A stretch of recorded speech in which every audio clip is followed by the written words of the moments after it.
Hey everyone, whoever's watching. Join me for a coffee and a ciggy before we start, while we're waiting for everybody to turn up.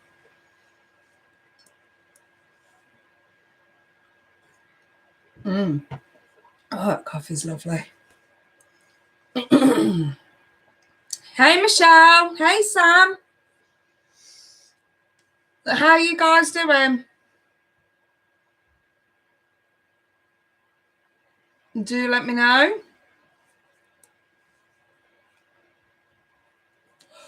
Come join me for a ciggy and a coffee before we start. We're just waiting for others to join. I'm all right, Sam. Chin chin. Michelle being run over by the cat at the moment. Oh, bless you. Rolo giving you the ring around. Run around. Bless him. Oh, dear. Just going to let some more peeps join before I get stuck in. Oh, dear me. Sam, when do you use different decks? Do they have different meaning? I do find the vice versa tarot is a little bit more intricate. And that does have, especially with the reversals, that it does tend to have completely different meanings to like normal reversals. But if I'm honest, I just tend to go with whatever I'm drawn to. Or, like if I use a certain deck a lot in the private readings, I'll tend to use something different in the live readings. But really, I just go with whatever I'm drawn to. Michelle's trying to snuggle but can't find a perfect spot. Oh, bless her. Just curious. The thing is, if I'm doing reading for someone as well and they sort of say, use such and such, like if you fancy the ride away, just tell me and I'll use that one. But yeah, I usually just go for whichever one I'm drawn to, whichever one's sort of got a good energy about it. And obviously miracle decks, romance angels for anything lovey-dovey. And then I've got my spirit messages for anything that's not love related. If it's spiritual, career, family, stuff like that, I'll tend to reach for the daily spirit messages. I do like my oracle decks. I'm going to invest in another oracle deck.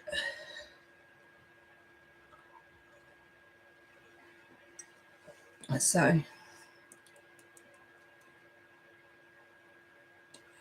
Michelle, the only one I know that you just the Rider-Waite deck, I have the fairies and vampires. I do love my Rider-Waite though, because it was, don't get me wrong, it's a second version.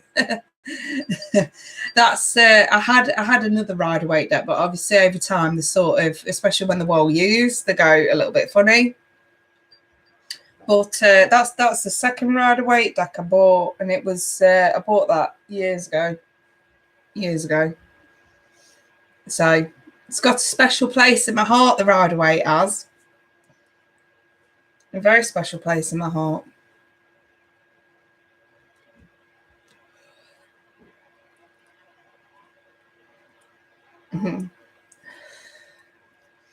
So I'll get stuck into these super chat messages in a bit. Just finish my cig and my coffee. And wait for a few more peeps to join. It's slow tonight.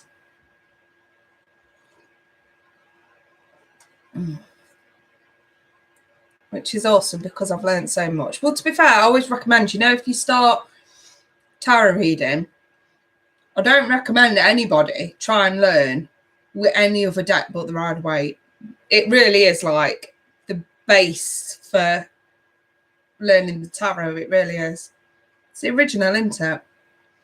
Hey, Lisa, I've got a reading being sent to you tonight after I finish this. Tonks, let's get this started. Hey, Tonks, how you doing, babe? My wonderful chat mod. Oh, don't worry about it, Michelle. I call it fat finger syndrome. I do. I'm constantly making errors. Constantly.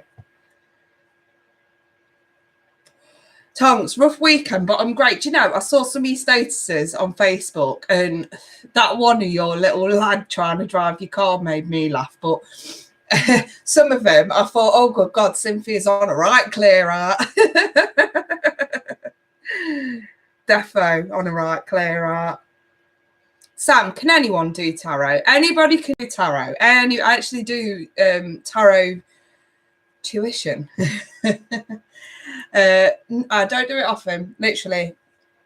It's I've got 2 clients on the go at the moment, and I do an hour a week session with them, and I charge the same price as I would for an hour. So I don't take the piss with it. But yeah, I do. Anybody can learn the tarot, anyone, as long as you can understand the basics of the elements. And you start off with, I'd always recommend to start off with the major arcana first. You've got to understand the Fool's journey through the tarot first. And then the minor arcana is thoughts, is emotions, is feelings, is actions, you know, is security, stability throughout the Fool's journey in the major arcana. That's really what the tarot is, so to speak. Do you know what I mean? So, but I have got, if anybody's interested, I still have, and funnily enough, people still ask for it, the Sex in the Tarot tutorial. It's a little bit more for those that have a better basic understanding of the tarot, but I still have it, you know, and it's only £8. And it's hilarious. Do you know, I was laughing at myself while I was doing it. I was. But if anybody wants a copy of that, just email me and I'll email you a copy of it. It's a video. It's about an hour and 20 minutes long. And it's only £8. And it's basically talks about sex in the tarot and which gods would indicate sort of which, you know what I mean? Some are positions, some are sort of, you know, sexual innuendos and stuff like that. Bloody hell, Cynthia, you're feeling generous today. Thank you very much. Thank you. Well, my chat mod gets a reading at the end anyway. Thank you very much, Tonks. But yeah, if anyone wants one of those, like I say, just email me and I'll send it over.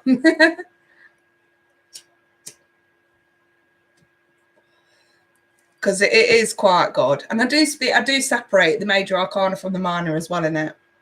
So you actually get a bit of understanding with that anyway, but it's always worth having a basic understanding of the tarot before you come to extras in the tarot like that.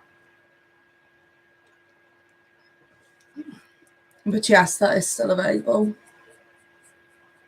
Right then. I'll get started in a little bit. It's just gonna hang on for a couple more minutes, see if anybody else turns up, and if not, I'll get started. Looks like Sam's up first. I know. My mini eggs cup. I've been using it a lot lately. I tend to sort of switch them up. I've got my star cup, which I don't know. I just sometimes I like. Yeah, you got a copy, didn't you, Cynthia? Yeah. I don't know. Sometimes I like my mini egg cup. Sometimes I like my star cup. It depends. So yeah. Oh, I'll tell you what, that coffee's beautiful. Beautiful. We don't need spirit guides to do a reading. No, because the tarot is a tool for guidance. But what you need to understand is spirit guides back the readings anyway. So you don't actually... everybody's got spirit guides. I suppose I better start here, Anta. Let's talk about spirit guides first. Everybody's got spirit guides. Some can connect to theirs, some can't. But just rest assured that you will always have loved ones and spirit guides around you at all times. And when we go for something like the tarot, it doesn't matter whether you're connected to them or not. What messages come out are always going to be backed by spirit. They're always going to be delivered you know, they're the ones that control which cards come out. That's just how that's how it works. You know what I mean? So I always speak of the tarot like it's an empty car. You got no one at the wheel, you ain't going anywhere. You ain't getting to a destination. You're not getting the right message. Spirit guides and spirit as a whole drives the car to deliver the message. Do you get what I'm trying to say? That's basically what it is. And obviously, when you're actually reading the cards, Tonks is right. You need a good level of intuition to read the cards, because sometimes different. I look at cards as a whole sort of message. If you guys have noticed by now, I do tend to sort of look at them individually, but I like to group them together to deliver a whole message for someone. That's just how I work. Because you sort of look at the basic textbook understanding of what each tarot card means, and some of it can be so fucking vague. You know what I mean? And I always pay attention to the imagery, because that's really what the Rider-Waite was made for. It's a puzzle. You've got to solve the puzzle. That's really what it's for. So when I look at the four, like I've just pulled that randomly, if I look at the Four of Swords, I literally think, and you have to think the elements as well. You have to pull in the elements with it and all. So swords are air. Swords will represent what goes on in your mind, communication, information, things like that. And you look at this and it literally is laying something to rest, laying something that's bothering you. Because what's above the Four of Swords? Think of the imagery in the card. It's the Three of Swords. What does the Three of Swords mean in the tarot? You'll always find that. You'll always find tarot in the tarot. The Three of Swords in the tarot is heartbreak, it's pain. And that is needing to lay that heartbreak, that pain, whether it was harsh words, an argument, whether it's mental health issues, whatever. Anything that goes in your head, anything that's communicated that causes pain. It's needing to lay that to rest. It's needing to recover from that. It's needing to shift these issues bit by bit and deal with them and work through them. So, you know what I mean? You literally find your answers in it anyway, but you do need a level of education with the tarot. You need a level of intuition with it as well. Because we could see the Four of Swords next to, I don't know, Seven of Cups. You tie them two into one message, and let's think the Seven of Cups. It's all about options. It's all about reality. It's all about cutting through what's real and what's fake. Yeah. So then we tie it in with the Four of Swords, using the keywords, cutting through to see what's real, what's fake. Somebody is communicated, delivered information to you that is fake, that caused pain. Now we need to lay that to rest and get over it. Do you see what I mean? That's kind of how this works. You guys just learned something new there. Seriously. Yeah. Tonks. So I bought a deck, and it's funny how they pick up on your energy. The deck likes to throw out the Queen of Swords a lot. I'm a Gemini. Yeah, that could literally be your card, but I would take that as the message that the Queen of Swords delivers. That you need to communicate, that you need to negotiate with someone. You need to talk to someone that you're probably not talking to. Yeah, it's like they put their energy in the... Yeah, I can't read for myself, nor can I see things for myself. And that's kind of annoying for me. Nah, that's normal. That is completely normal. Me personally, I don't read for myself because we're all biased with it. And you can't deny it. Anybody who tells you that they can... I mean, it's like it's stupid. I've seen them. Some people are going to have a go at me for saying this, but there are silly... you know, tarot groups, and it teaches people how to read for themselves and stuff like that. And if I'm perfectly honest, if you're getting into tarot, it's not advised to do it solely for yourself. I don't read for myself because we're biased with it. There is always that element of bias. So if I do a reading for myself, and as humans, because that's exactly what we are, you throw some cards for yourself. You don't like what you see. What you're going to do? What you're going to do? You're going to go until you see something you like. And that is not the right message that Spirit is trying to get through to you. Yeah, that's what I recommend. I don't read for myself. I have a very trusted tarot reader who's also on YouTube, actually. You know, Light Seed Angel. if ever I need some cards throwing, she's usually my go-to girl. There are a couple others that I don't mind reading for me as well. You know, to be fair, I get different vibes of energy from different people, and it's usually a swapsy, which I don't mind. I'll read for them, they'll read for me. But it's like I say, it's a grey area. If you start studying the tarot and you actually take it seriously, I'd always advise, if you're going to do that to help other people, because that's, to be fair, the only way that you can do this. A lot of people seem to think, oh yeah, I'm studying the tarot, I can read for myself, and it doesn't always work like that. If you can't, some people have got that willpower though to take it seriously, you know. Some have. Some can actually frame send ask for 3 cards, get 3 cards, and take the message for what it is and not overdo it. But I always say to someone, if you feel like, or if you do it and you do start doing that because you don't like what you see the first time, I'd recommend you don't read for yourself. If you've got the willpower to just throw those 3 cards and take it on the chin and take it for what it is, then great, well done, fantastic. You know, you can read for yourself. Me personally, I admit I can't. Yeah. Yes, that's why I have you to read for me. Yes, Michelle. See, I can take the message for what it is. My problem is wanting to change that. Exactly. That's my same problem as well. Don't forget, I'm still human myself.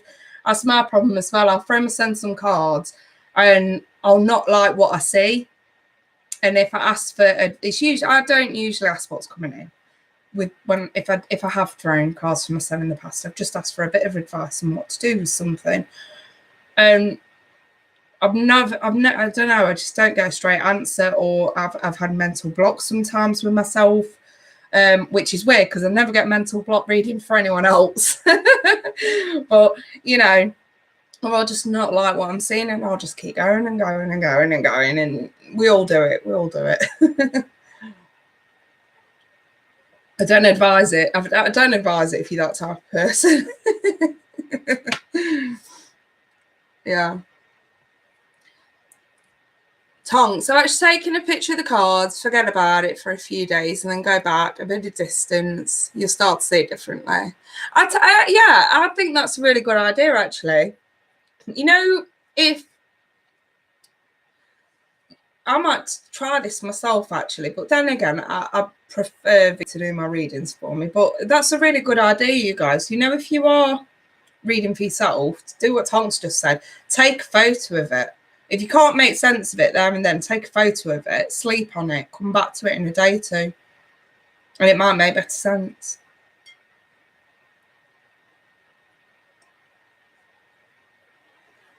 Okay, I think you're my soul sister. Michelle, you're my soul sister too, babe. Oh, you love my earrings? Yeah. Gone for a little bit of bling bling today. Ladders. Bit of bling bling. I like them. They're like little blingy teardrops. I actually got them off eBay, you guys. That's how sad I am. I totally begrudge going into like accessorize or new look, or you know, to buy nice earrings and stuff. I'll go on eBay, last minute auction, and I think I only paid £2 for these. Free postage. They come from China. I think as long as you're okay to wait that 2 weeks for delivery, but I usually order like 6 or 7 pairs at a time if I do that. So yeah. Seriously, you guys, bargain hunter right here. Bargain hunter. The only thing that, like, these aren't real, obviously. They're just a bit of bling bling. They're not real. The only real things that I have to have, like real precious, like metals that I have to have, is obviously on my hands, because they turn my fingers green if I have. Like, I love my thumb ring. And I had one before, and it kept turning my thumb green all around it, and it just looked awful. So I actually went to jewelers and bought that one. That one's sterling silver, and both of these are white gold. This one's from Grandad Peter. Obviously wanted to just leave me something, as we all know what's happening there. And that one's from my Granny Rose. She left me that one. It's diamond sapphire on white gold. So, yeah, they're the only things that I have real on me is my rings. I love my rings. Sam, next time give me a shopping list when I go to China. Sam, I will totes do that. I will totes do that. we got each other on PayPal now, babe. I can send you some money. You can pick me some blingy jewelry up. Michelle, okay, yeah. Defo. I'm allergic to all costume jewelry, and the one day I wore a ring not realising it wasn't real, and it turned my finger green for 2 weeks. I literally looked like the Lucky Witch. I was the same. Seriously, I was exactly the same. Oh, I hate it. Because you literally have to get like a scour on it just to get it off. But I haven't worn fake rings now since I was, I don't know, early 20s. So I just don't bother anymore. Right then, I think I'm ready to start, you guys. So, Super Chat Sunday. Sam, you're up first, babe. What can I do for you? I think it's just going to be one of them quiet nights tonight, you guys. So, if I'll sort of get through the Super Chat readings and no one joins, then we'll just have a good natter and a gossip if you want.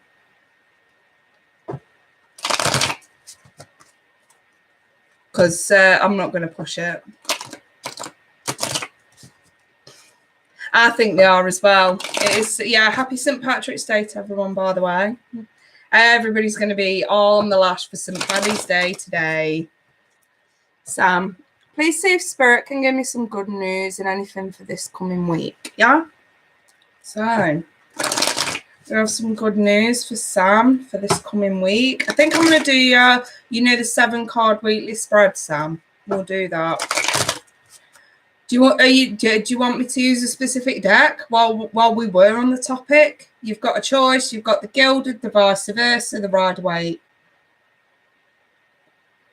Is there one in particular you want me to use? Oh, dear.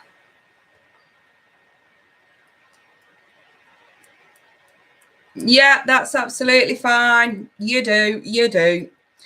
I was thinking about calling. I'm going to do I've just got to send out Lisa's reading once I hang up, and then I can call you on Facebook straight after, Michelle.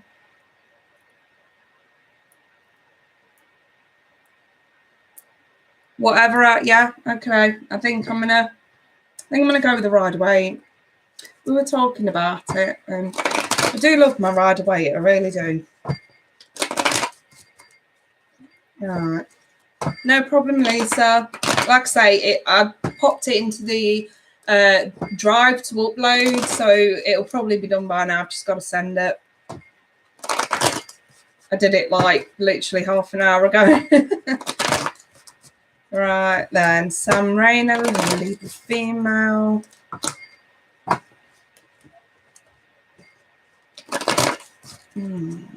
Weekly spread, please.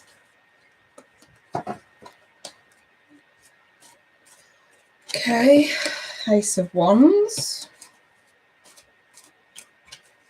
Star reverse. 10 of Pentacles. Always good to see. Page of Swords reversed. The Lovers.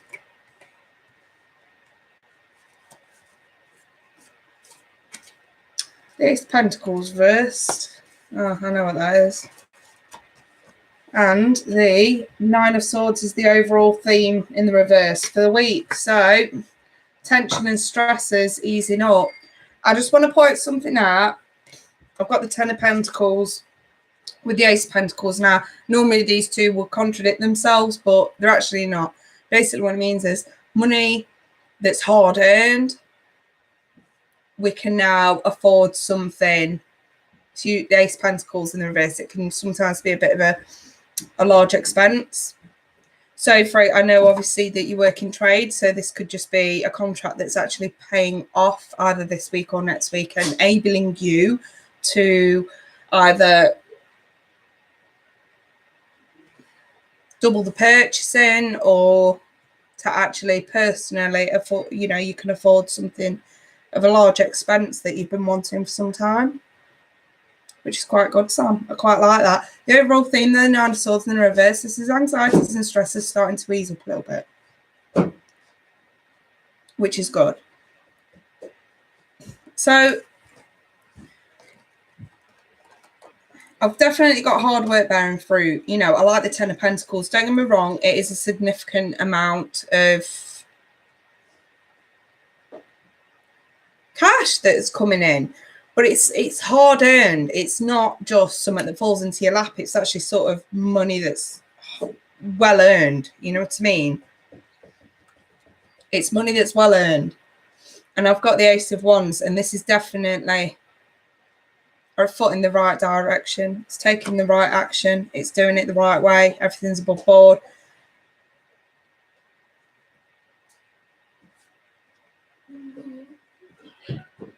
I also want to say this could be a little bit of help coming from somebody else. Maybe from someone that you're working with. It could be a bit of help coming in that you need as things start to get really busy for you. The star in the reverse, don't get me wrong, whenever we see the star in a reading, whether it's in the upright or the reverse, it's still a good omen. It signifies hope is there. In the reverse, it means hope is there where you can't see it. So even if you're feeling a bit pessimistic, maybe because of the waiting period, if the Nine of Swords is reversed now, it would have had to have been upright at some point prior. Stresses and anxieties would have been high. This is all easing up now. This is to say you can start to feel a bit hopeful that things are actually going to slot into place. I want to say Page of Swords with the Lovers. If someone's being a bit difficult regarding a contract or a work partner or someone that you're working with at the moment, in close contact with, cut them some slack. I want to say they're under a lot of pressure as well, just as much as you. And things are actually starting to fit into place this week. However, I don't know if harsh words may have been, not harsh words, but, someone snapped at someone and obviously there's sour grapes there. Good things are happening this week. The hard work's paying off. I just feel like someone could do with being cut some slack. Because I've got a really good partnership here.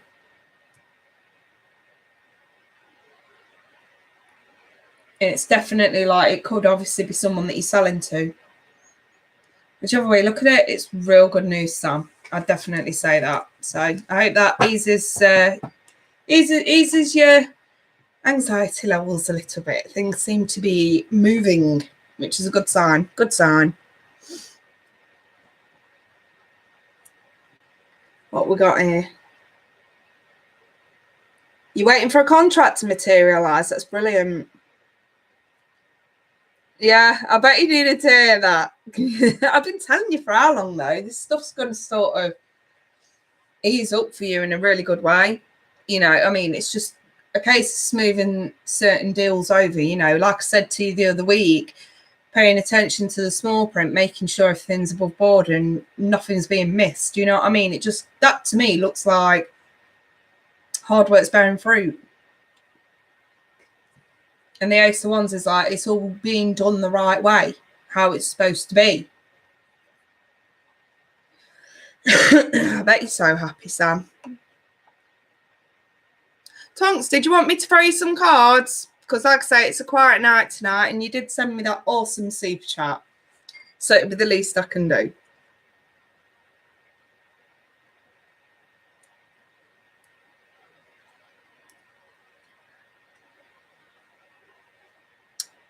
I'm pleased it helped you out, Sam.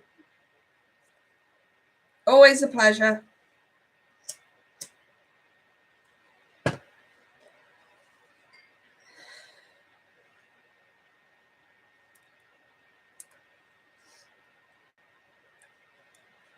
I feel like I'm beating a dead horse for the sex situation, but I'd like some guidance still. Yeah. Sorry, I don't mean to laugh. It's just because obviously I've seen your Facebook posts. Right. Is there a particular deck you want me to use? Because I'm not swamped. I don't mind asking. You know, if I've got like more than 15 people, I just tend to stick to one deck. But since there's not that many of you,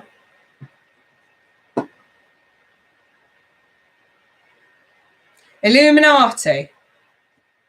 Do you mean the vice versa or the gilded? Which one? I've got 3 normal to hand at the minute. Is there an actual deck called the Illuminati deck then? If there is, I'll buy it.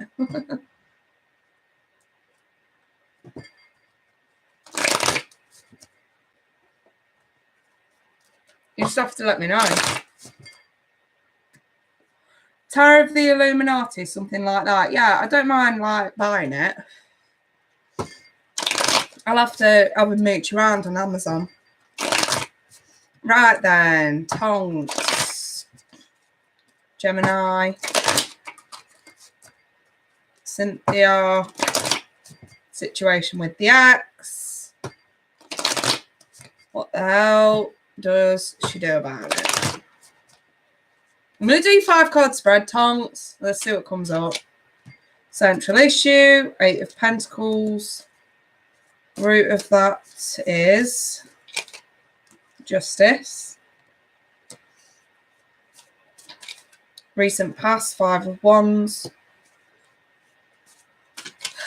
What's crowning? 9 of Wands. What's coming towards? 9 of Swords. I'm just going to pop a clarifier over each of these just to... Was he an earth sign?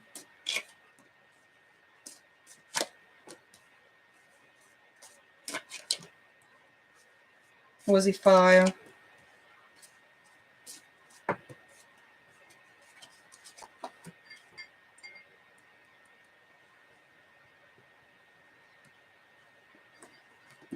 Right.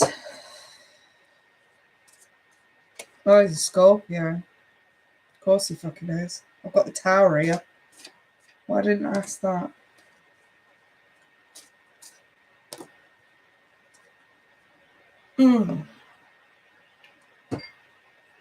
Right. Honks.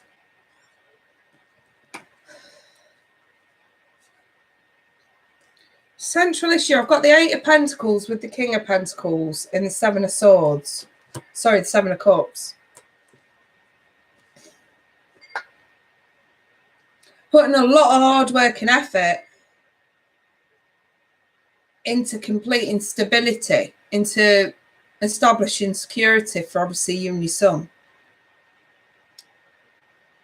I kind of want to say the 7 of Cups is that journey to see reality for what it really is. There's a lot of misunderstandings, misconstrued information regarding the sex of yours. You just don't know what's real and what's fake. So I don't know if this is, I know obviously you guys might not be communicating, but maybe that's the problem. I also want to say with the 7 of Cups though, you've got a lot of different avenues that you can go down. You don't have to be tunnel visioned with it. You've got more options than you realise. And the root of that really is just trying to get what's right. Trying to establish, trying to reach a conclusion that's right and that's fair. I will admit, see justice in the upright, this probably will go in your favour, but it's going to be a rocky road in getting there. And I think that you're just going to have to accept that you are going to get the verbal bashing, that you are going to be a victim of the process, because it looks to me like you might have to head down legal avenues. Did you say before that that's already started? The good news is the 10 is in the upright, so healing comes as a result. So basically, it gets worse before it gets better. That's really what that's saying. But this, if it hasn't already, this may have to go down a legal route. You know, like mediation or something. I think the whole point is you are still trying to fight to keep a relationship there between a father and a son. And you're doing the right thing, because think of it this way. Your son's not going to grow up to bash the mother for stopping his dad being around. Continue to fight for it. At least you know you're doing right by your son, and that's what matters. And obviously, monetary-wise, that's also a factor in this. Again, it's that I'm being drawn back to a legal process. Maybe it's worth filing some papers.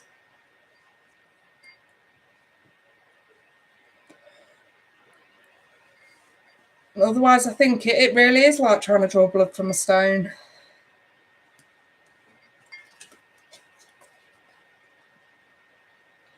I've got the recent past.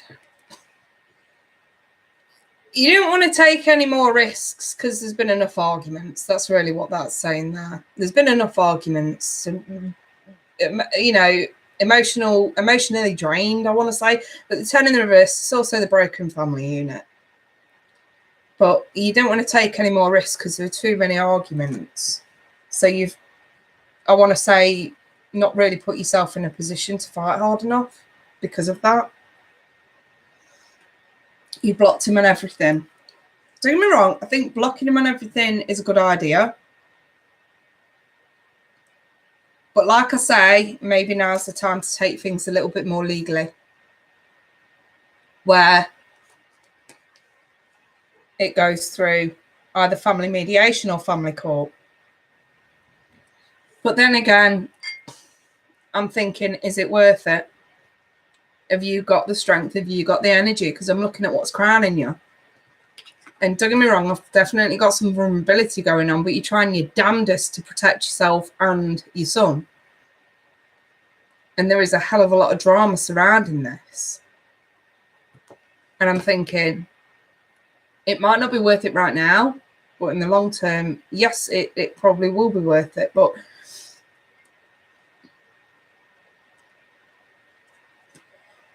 I've got here, look at this. This is the way you are now, really. We're giving up. We're walking away. We're fighting a losing battle. We're stuck in a nightmare that we can't get out of. But then look at this. That will in the reverse saying, don't give up to it. We can see what you want to do. What you actually should do is give it your last fight. And I mean last. No more. You do this the right way, because trying to do this privately hasn't worked. You've ended up blocking him. I feel like with the Queen of Wands, it's the last stand. Take the last stand. Do the last resort. It's the last resort, isn't it? That's really what this is. It's not over until, I don't know, Fat Lady sings. You know what I mean? It's not over until you get results. Either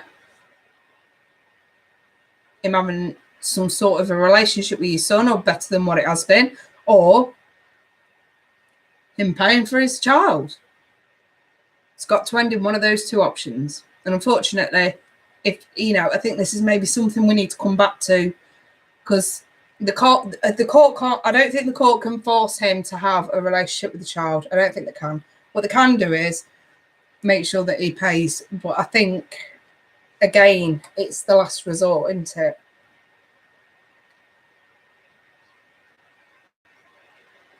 I think they're trying to tell you, Cynthia, just give it one last shot and do things differently this time.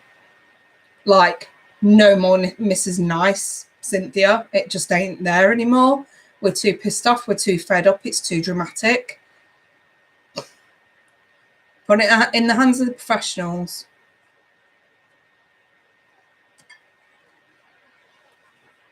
I would definitely recommend though. I know I can see what Spirit's saying. I can see where they're coming from, but from one friend to another, just because obviously I know what you've been going through, and I can see obviously in what's crowning you, the amount of stress and drama that you've got on you at the minute.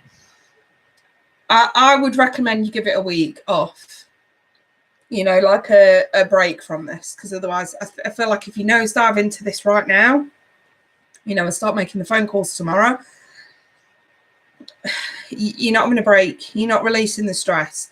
I feel like you could just do a week off, just let the dust settle, and maybe tackle this next week. You know what I mean? Just give yourself a bit of a mental break. I think if you nosedive into this, you're going to end up, don't get me wrong, I'm not seeing an indication that you're going to sort of burn out or anything, but I'm definitely seeing the Nine of Swords, that stress, that anxiety needs to lift first. I would say anyway, but that's just my opinion. Spirit's saying you should do this, but I think you should just take a few days out. Oh, hey, Bob. Happy St. Patrick's Day to you. So, I don't know. Cynthia, I don't know what you want to do with that, but yeah, I think you should just take a little, 4 or 5 days, just time out. Because obviously, I'm a mum as well, and as we all know, when mum's stressed out, kids tend to act up a little bit more. It's almost like they sense it. It's like a fucking radar. So it's probably worth just having a few days time out, and then make some phone calls towards the end of the week or beginning of next week. That is my advice. That is Spirit's advice. So you guys are glowing right now. Can you see both of them? Because I can't sense Thomas. I know he's around. I just don't really sense him as much as I do Angela. Yeah, you can see him. I'm sort of the third eye switched off today. I know I can feel Angela though. She's been talking to me. He's centered over me. Wow. It's not worth stressing over. I have to take care of my kids' needs since he's autistic. Definitely. And that's just going to be like double stress that you don't need. So, Jasmine, Kay, is there anything you can tell me about why I'm so bad at relationships? Jasmine, it's super chat readings, my darling. Feel free to send the $5 super chat, and I'm happy to look into that for you. Or you can wait until tomorrow, Monday Fun Day. It's freebies for a quiz. I'm doing a quiz for freebies tomorrow. But today it's $5 super chat today. So I'm going to, tomorrow, Monday Fun Day, I'm going to do the regular 5 questions. So there's only going to be 5 winners. And obviously I'll do it as I normally would. First question, first person to get it right. Second question, second person to get it right. Third question, third person to get it right. And so on and so on and so on. You know what I mean? Oh, bless you, Jasmine. Yeah, what's Bob saying? He sent it over you. Purple glow. Purple glow. Wow. Yeah, quiz night tomorrow. What's that? I sung that, by the way. I just thought you should know. Thanks, Michelle. Yeah, like I say, I know they're there. I just... I always hear Angela. Thomas, he just tends to be like dead quiet. And then, I feel like Thomas is a bit more personal for me. And, obviously, because I don't feel like I've really needed any help personally, I've just sort of gotten on with it. I feel like that's the reason why he doesn't really talk too much. I feel like he is there for me. Angela, she's there for all you lot. That's what I think anyway. She's there for you. So that does not surprise me. She likes to take over. He's the observer, yeah. I must admit though, if I'm dealing with someone and they've got like really, really severe work issues, Thomas tends to come in and take over with that kind of stuff. You know what I mean? So he's more, I can explain it. Thomas is like the more practical guide. Angela, she just likes to be up front and centre and involved with everything. Yeah. And Rolo has left the room. Lovely. Thomas kind of reminds me of my mum when you channel her. Yeah. Yeah. Because it's the head over heart, definitely. Angela, she's like heart on the sleeve. She's like heart overhead. She is. Total opposites. Total opposites. But they actually look, like twins. It's dead weird. Obviously, Tom's a lot taller and a little bit more intimidating, but they're very, very soft spirit guides. I think they are like high beings, if you get me. And obviously, quite a few of people that have read for me, such as Bob and what's it called? Lightseed Angel, Veronica, and a couple others that have read for me as well. Jen from Water and Fire Tarot. I'm not sure if Jen's connected with spirit guides, but obviously they I think she senses them, you know what I mean? But like they have actually, like V and Bob have communicated with them, and they are interdimensional beings. Like, yeah, they are. They look a little bit like, I'll tell you what they look like. They're very, very tall. Very tall. I would probably put them both over 8 foot easily, but they look a little bit like they've got really long blonde hair. They look a little bit like the elves from Lord of the Rings, really, really tall. But I think the name that I sort of pulled up for them was something like Anshar or something like that. Anshar, I think. Yeah, I think it was something like Anshar or something like that. Very sort of weird name. So, Rosie Blair, how can you tell when they're around? Because I sense them. It's a knowing. You know, when you sat in a room and you think you can sense somebody else in the room, and you look around and no one's there. It's kind of like that. But I can see images of them. It's like I won't physically see them right there, but I can see images of them and where they are around me in third eye. So it's usually Angela that's very prominent. Thomas, like I say, he just stays in the background. He doesn't really like to come forward too much. Yeah, very warm sensations. Yeah, my spirit guide's very warming. I must admit, Thomas can feel a little bit colder, but with good intent, if that makes sense. Yeah.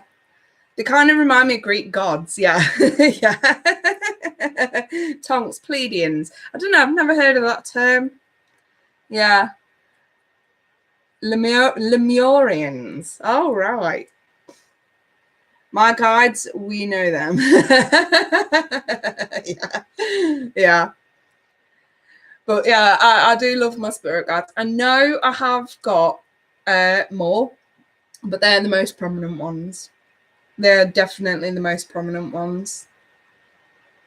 Most definitely. And obviously Bob's, they're not really named, really, are they? They literally are high beings. Like she deals with like yours can sometimes come as like the archangels and stuff like that, aren't they, Bob? Yeah.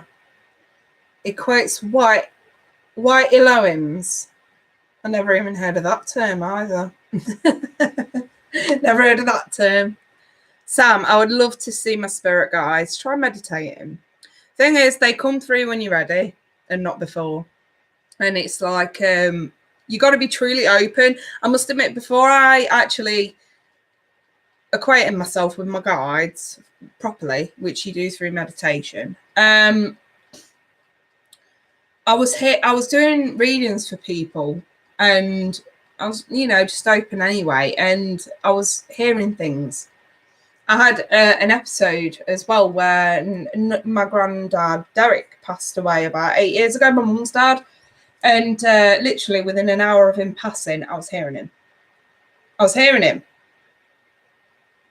literally in the car going up to Yorkshire, and I was hearing him. It was the strangest thing.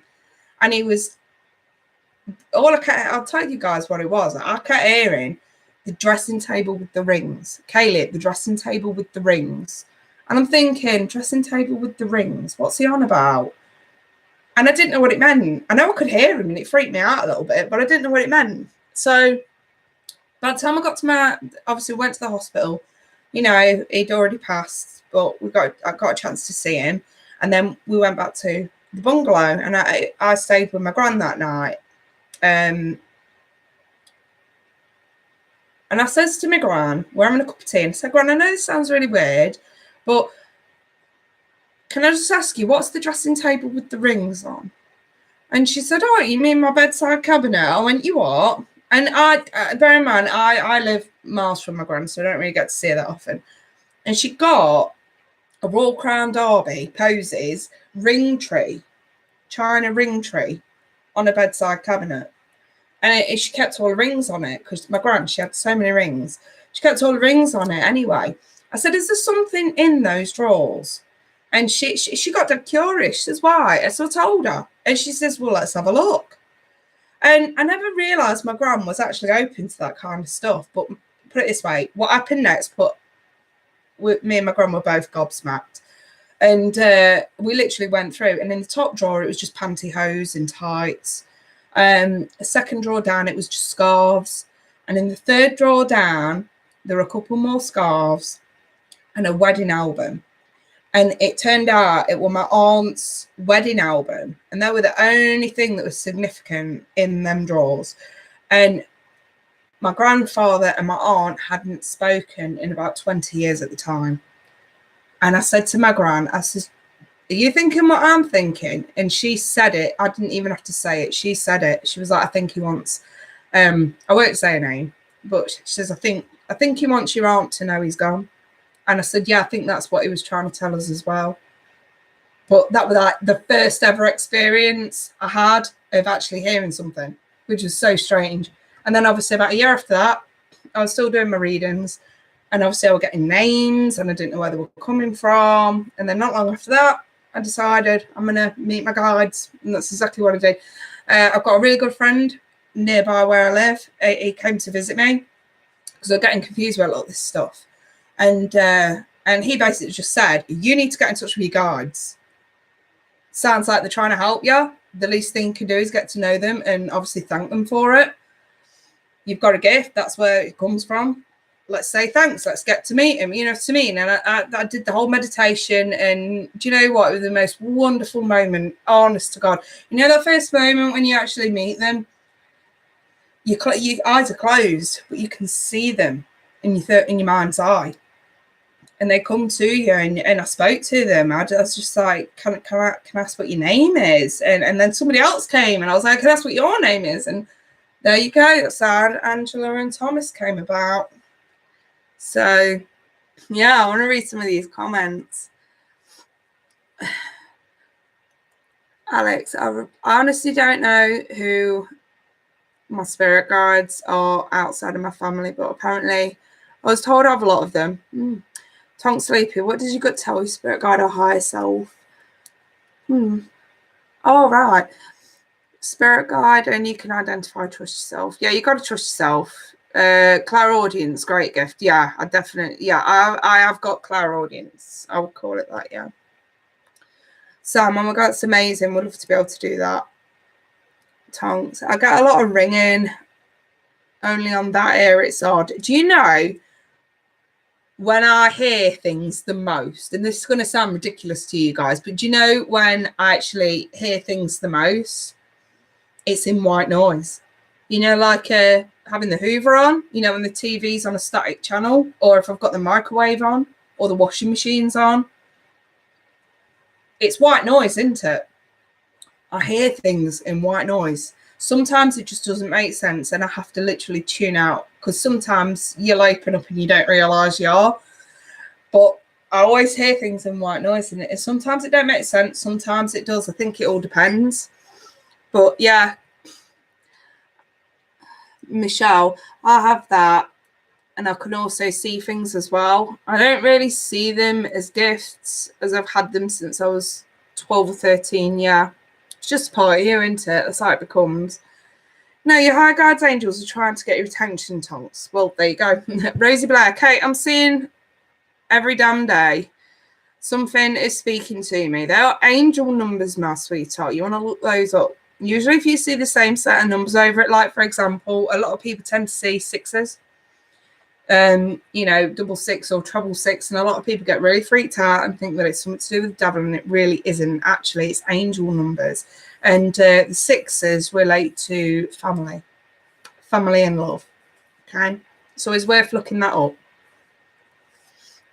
It's, you know, especially if a guide doesn't know any other way to communicate with you, they will throw signs like that. Best conduit.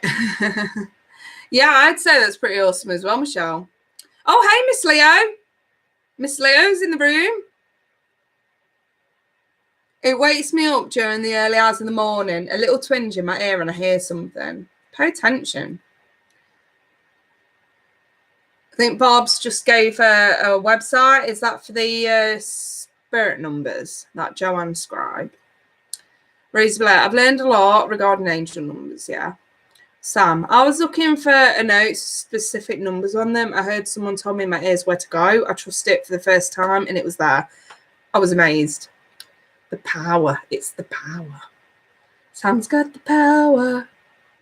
Tonks, I think you could be going for an ascension. I said that before. Rosie Blair, the new numbers is 777. Yeah, Bob, how are you getting on with your ascensions? Yeah, ascensions, I don't think there's a time limit on them. I really don't. But yeah, they are quite painful. When I was going through my first ascension, it was Bob that I actually went to for advice. And obviously, people were dropping like flies around me. I was arguing with everyone. It was almost like I was actually seeing everybody else as crazy, and it was me that was waking up. And that was sort of, she basically said, yeah, okay, this is your ascension, deal with it. You know, so I have to thank Bob for giving me that reality check at the time. That was what, 2 years ago, wasn't it? Ascension, Sam, it's a process of awakenings. It's you moving up to a higher dimension. So most people live right here in the third dimension, and you've actually got, what is it, 5 or 6 dimensions, Bob, and you're moving up through those levels. In terms of higher consciousness, you are raising and opening your consciousness to different vibrations, to different dimensions. That's basically what this is. Me personally, having clairaudience, being able to see guides through the mind's eye, communicating with guides, communicating with loved ones in the spirit through my guides. Personally, I'm safe. You know what I mean? That kind of stuff, I would consider myself to be on the 4th dimension. That is a 4th dimensional consciousness, if you get me. The 5th dimensional consciousness. Now, don't get me wrong, when we're in the 4th dimension, we still retain a lot of human aspects mixed in. When we start to get to the 5th and the 6th, from what I recall, me and Bob having a conversation about it, you tend to get to a level where selfishness doesn't exist, greed doesn't exist, jealousy doesn't really exist. You tend to shed a lot of the negative human aspects the further up you move. That's kind of the way that I understood it from Bob anyway. But then again, we had this conversation a very long time ago, so my memory's a bit foggy. Yeah. We are called to help people ascend, shift of consciousness. Yeah, I think the higher you go, the more called upon you are to help everybody else, which is interesting to say the least. I don't mind. Yeah, unconditional love, no attachment to the material world. That's exactly right. In the minute, I know I'm still in the 4th dimension because I'm still very much attached to materialistic things. You know what I mean? I'm not quite at a level where I can shed that, but you do that when you're ready. That's my understanding anyway. You do that when you're ready. As long as you're open enough to continue moving through those ascensions, your guides and the universe and spirit world, higher beings are going to continue to help you, and you just take these milestones when you're ready, or when they think you're ready, which can come as a bit of a shock to the system. They think you're ready, you don't think you're ready, and it's like, oh, hello. Yeah. Rosie Bear, a total stranger and Gypsy stopped me and said, I have many gifts that I haven't opened yet. Maybe it's worth exploring them, Rosie. Akashic Records reset for you. What the hell is that when it's at home, Barb? Enlighten me.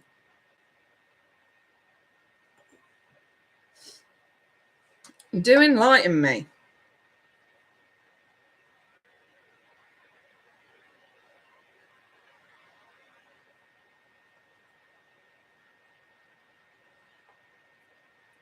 We come in with lessons. Uh-huh. Oh. Oh, Miss Leo. Oh, take care, babe. Yeah, happy St. Paddy's Day to you too. Has anyone experienced white noise inside of their heads? I would say somewhere in the pineal area of the brain, all the way back there. Sometimes, you know, I'll tell you what, and it's common. It's very common. Is during the REM phase, you know, where you're just drifting off to sleep, but your eyes won't stay still. If you actually try to keep your brain, it's an exercise. If you try and keep your brain conscious through the REM state, you know, just as you fall into sleep, you can hear a lot. You can hear a lot. You've got to be really, really open to it, though. And it takes a lot of training to do that as well, you know, to actually try and maintain your level of consciousness as you fall into sleep. It's difficult. I must admit, I've done it, but I can't do it every time. It is a bit difficult. Yeah. I'm a super light sleeper. I used to do that a lot when I was a child. Half asleep state. Yeah. You can hear a lot of stuff. Enlightenment, second initiation, lessons learned for this lifetime, last incarnation. Yeah. Bloody hell, Bob. How are you holding up for it? Saying that, I know obviously when you start to sort of get halfway through towards the end, it's sort of don't really affect you half as bad as it does in the start. You're doing better. Well, that's good. That's the thing. You tend to go through a lot of processes where a lot of stuff comes to the surface, especially health ailments and things like that. So, you know, like if you struggle with nitty-gritty sort of things, but it's just irritating. No.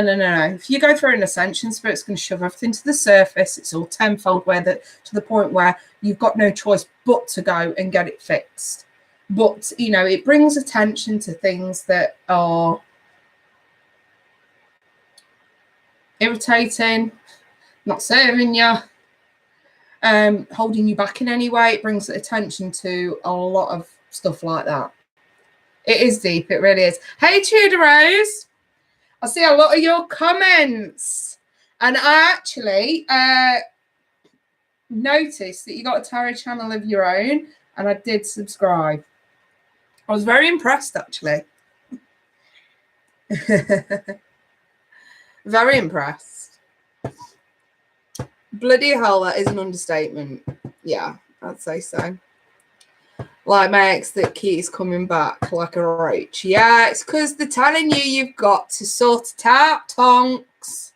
They ain't going to leave you alone until you do. I think you've let it carry on for as long as you can. Something's got to give. That's you. That is the best way that I can describe ascensions. Things will brew and brew and brew to the point where something's got to give. So you can have toxic friendships, toxic issues with family, health issues. Anything that's stunting your growth, anything that's taking your mind off, everything comes to a head. Everything's got to come to a head in order for you to, you know what I mean, ascend to that next level of consciousness.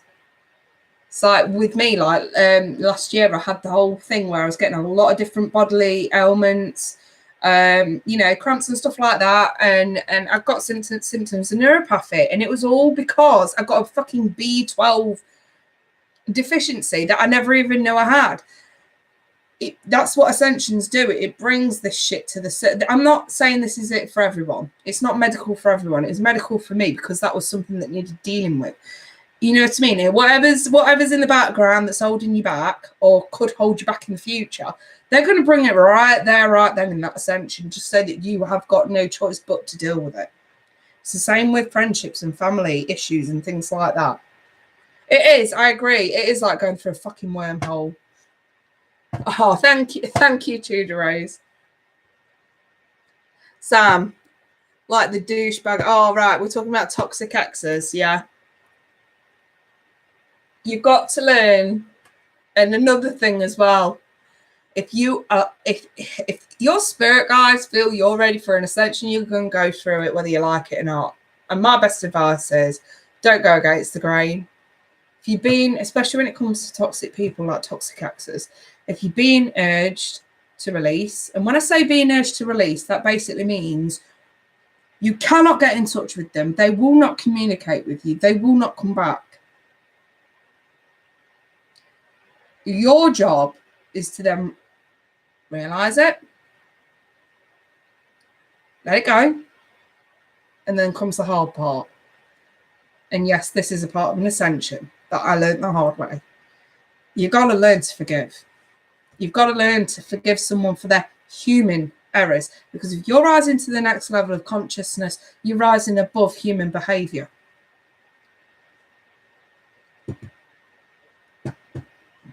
And that's the thing that people find really hard to deal with. Not only release, but you have to learn to forgive, because they are not the highest consciousness version of themselves. They are not the best version of themselves at the time. That does not mean that the best version of that person does not lie within. And this is something that we have to understand as we go higher. Tudor Rose, I'm a Scorpio. I've had to forgive 2 exes that I really didn't want to. And now I wish nothing but happiness for them. It's raw at first, it's sore, but you know what? You have to get to that level where you wish them nothing but happiness.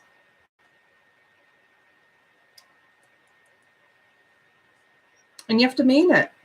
Which I do. It's not easy. I must admit it's not easy, but the longer you hold yourself back, the longer you're going to be miserable. I must admit, if it's any consolation to anybody that's struggling to release an ex, to forgive and forget, if it's any consolation, I'm happy. I sleep better at night, and I have better standards. And my intuition's pinging. I recognise it right when I see one these days. And you get to the stage where you laugh it off, actually. You do. You do. Yeah, I think that Barb's right. You have to forgive yourself first. Because especially if you've hung on for a long time, struggling to let go, struggling to forgive, still feeling very bitter about it, you have to forgive yourself for allowing yourself to feel that way. Because ultimately, yeah, it's your fault for letting it linger. It is, because it's not their fault that you still, you know what I mean? They're off doing whatever they want to do. And you do have to take some level of responsibility. Yeah, what they did was a very shitty thing to do. But if you give them permission to let that get to you, that's where bitterness comes from. And you won't believe, a lot of my work, the majority of the time, is just getting a lot of men and women to start feeling more confident about themselves, to start feeling proud about themselves to the point where they actually want to move on, where they want to live their future. And I tell a lot of people this: you don't get a second chance. This is it. The longer you stay better, the more time you're wasting. You ain't coming back. You can't redo this.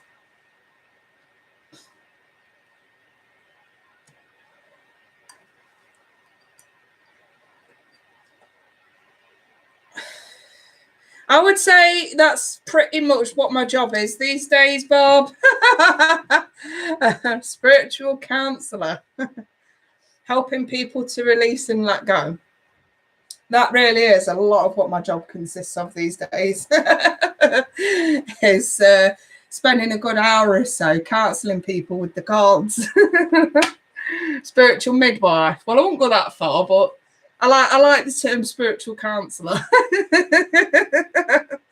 Seriously. But then again, I think a lot of people do come to me and they are drawn to me for a reason. And a lot of the time I think it's because I've been there. And because I am the most ridiculously bitter, stubborn jackass of the zodiac, I'm a Scorpio, you know, I carry a lot of the worst characteristics of all the signs, you know, like any other Scorpio does. You know, us Scorps aren't afraid to admit that. I suppose that's what makes us unique as a whole, is because we do have a lot of traits from many other signs. But our worst one is bitterness. It's we can't forgive. We get very jealous as well and possessive, and we don't like to be rejected. We have that stinger in the tail where we constantly need revenge if something doesn't go our way. And, you know, it's all true characteristics. But for a Scorpio to actually come through the other side and say, yeah, I've been there, done that one T-shirt, and guess what?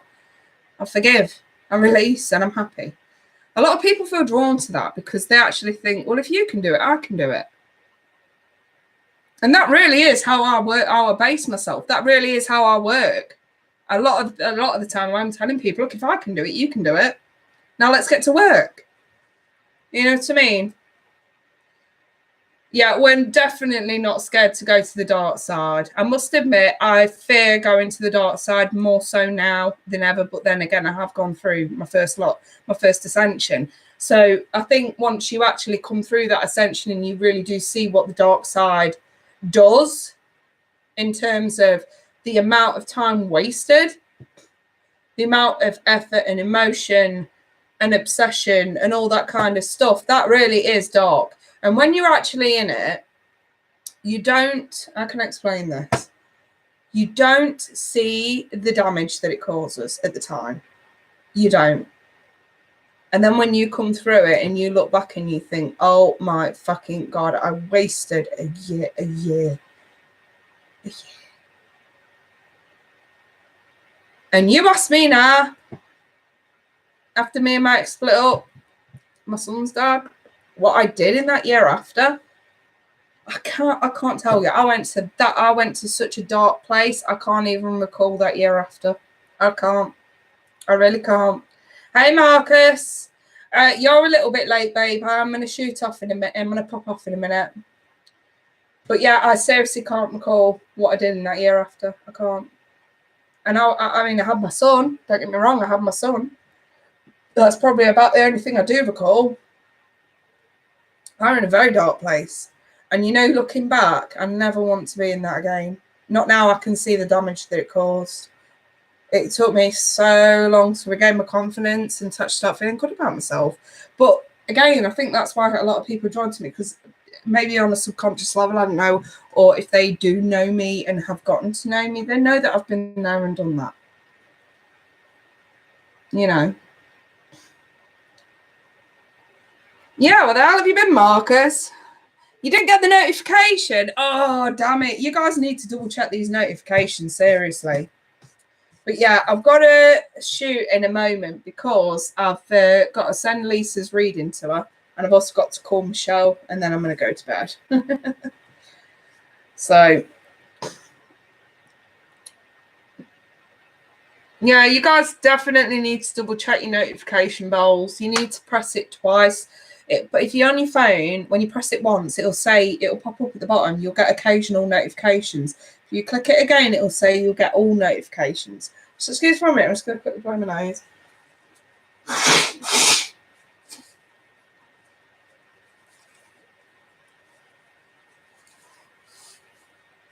Oh, it's got stuffed nose, I do.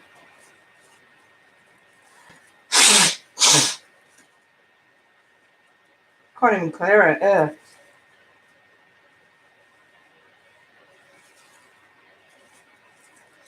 Sorry, guys. Sorry, it's because I've got these I don't usually have them that long. I've got these nails on and they're a bit sharp. So I was literally like, I do not want to hurt myself.